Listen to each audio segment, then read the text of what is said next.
आप सभी को मेरा नमस्कार।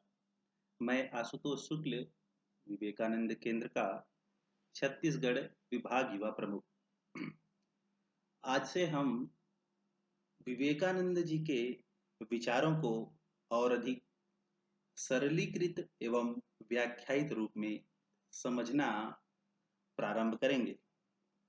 और आज यह पावन कार्य प्रारंभ हो रहा है आषाढ़ कृष्ण पक्ष के षष्ठी तिथि को, अर्थात 27 जून 2024।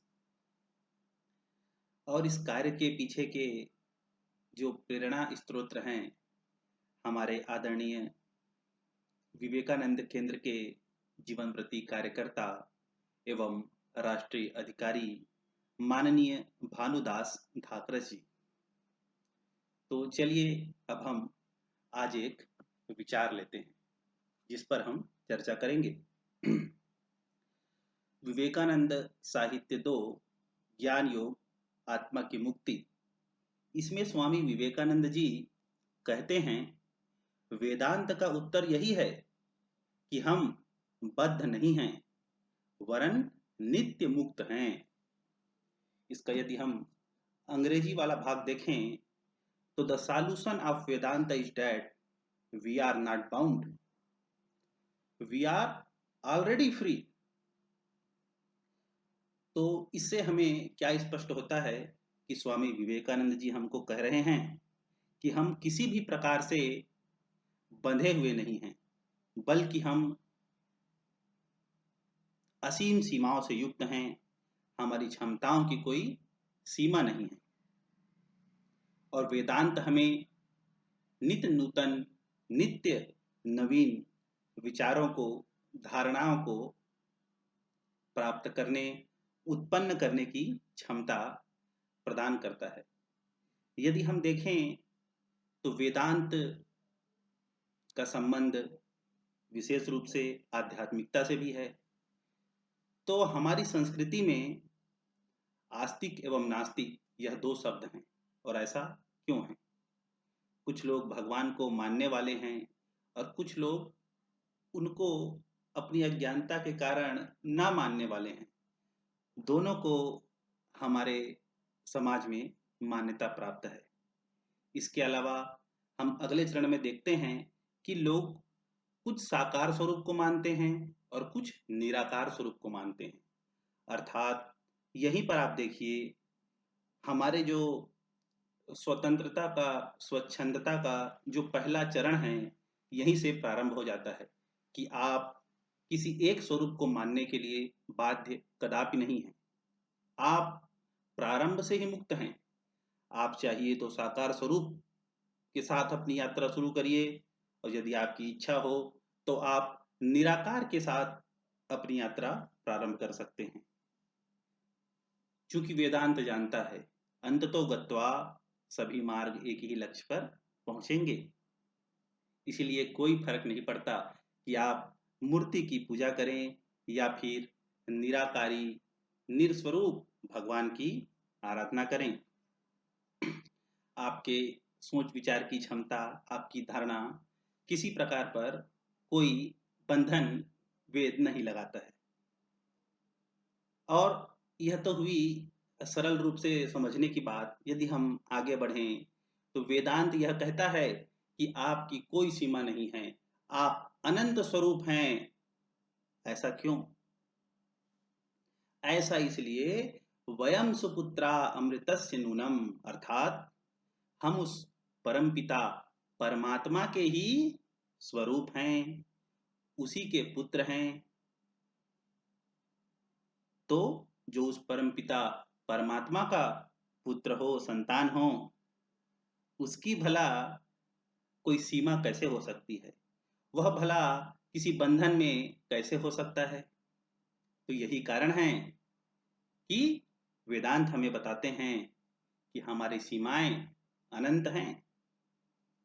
यदि हम आगे देखें तो आप सभी इस वाक्य से परिचित हैं, ईश्वर अंश जीव अविनाशी। अर्थात हम उस अनंत सत्ता ईश्वर के अंश हैं। और जब हम उसके अंश हैं और हम अविनाशी हैं। हमने गीता में भी जाना हुआ है कि नैनम छिन्दन्ति शस्त्राणि नैनम दहति पावकः न च येनम क्लेदयन् तापो न शोष्यति मारुतः। तो जब ऐसे अजर अमर अविनाशी प्रभु के हम अजर अमर अविनाशी स्वरूप हैं, अर्थात हमारा अस्तित्व यह शरीर मात्र नहीं है, हम इस शरीर से आगे भी अस्तित्व रखते हैं। वेदांत हमें आत्मा का ज्ञान प्रदान करता है। यह शरीर तो उसका आवरण मात्र है, जिसे समय समय पर आवश्यकता अनुसार शरीर उसी तरह बदलते रहता है जैसे हम पुराने वस्त्रों को छोड़कर नए वस्त्रों को धारण करते हैं। इससे स्पष्ट होता है कि हमारा क्षमता, हमारा अस्तित्व, हमारा स्वरूप अनंत एवं विराट है। हमें किसी प्रकार का कोई बंधन नहीं है। तो अब बात आती है कि ऐसा सोचना हमारा और ऐसा नित्य प्रतिदिन हमें ध्यान में रखना कि हम स्वच्छंद हैं क्यों आवश्यक है। तो स्वामी विवेकानंद जी उसको आगे बताते हैं। उसे मैं आप लोगों को शब्द सह पढ़कर अभी सुना देता हूं।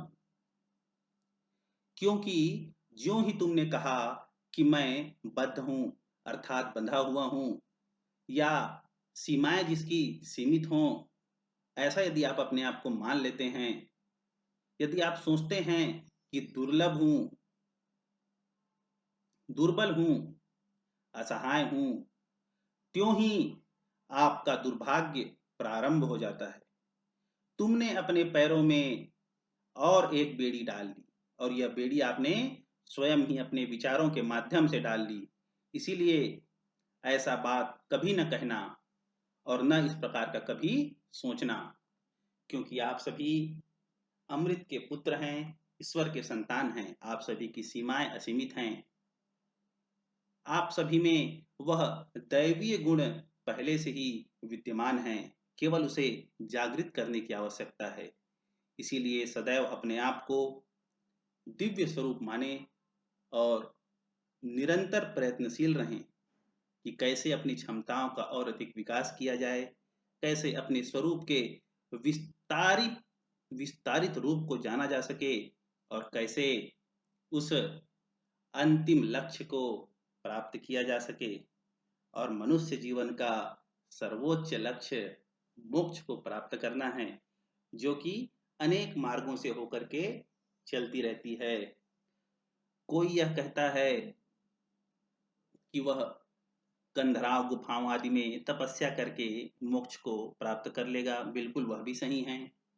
कोई यह कहता है कि शिव भावे जीव सेवा अर्थात भगवान का स्वरूप मान के दीन दुखियों की सेवा करना ही ईश्वर को प्राप्त करने का साधन है, मोक्ष तक जाने का एक उपाय है। तो यह भी बिल्कुल सही है। अब यह निर्भर आप पर यह निर्भर करता है कि आप कौन से मार्ग का अवलंबन करते हैं और कैसे अपनी यात्रा का प्रारंभ करते हैं। विवेकानंद केंद्र शिव भावे जीव सेवा करता है। यह एक आध्यात्म प्रेरित सेवा संगठन है, और यह भी समाज में वैचारिक आंदोलन एवं वैचारिक शुद्धता, वैचारिक परिवृद्धि, इसके माध्यम से सेवा का कार्य करता है। और जहां आवश्यक होती है, भौतिक स्वरूप में भी दीन दुखियों की सेवा करता है। आप भी इस आंदोलन से जुड़ करके एक वैचारिक सेवा, आध्यात्म प्रेरित सेवा संगठन से जुड़ सकते हैं, और नित्य प्रतिदिन आपको विवेकानंद जी के नए नए विचारों के साथ, उसकी व्याख्या के साथ, उसकी सरलीकृत स्वरूप के साथ और उसके अनेक पहलुओं, अनेक विचारों के साथ मैं प्रतिदिन उपस्थित होने का प्रयास करूंगा। और इसी आशा के साथ आप सभी को नमस्कार। आप सभी चैनल को सब्सक्राइब भी कर लें ताकि आपको रोज यह जानकारी ऑनलाइन माध्यम से भी प्राप्त होती रहे। नमस्कार।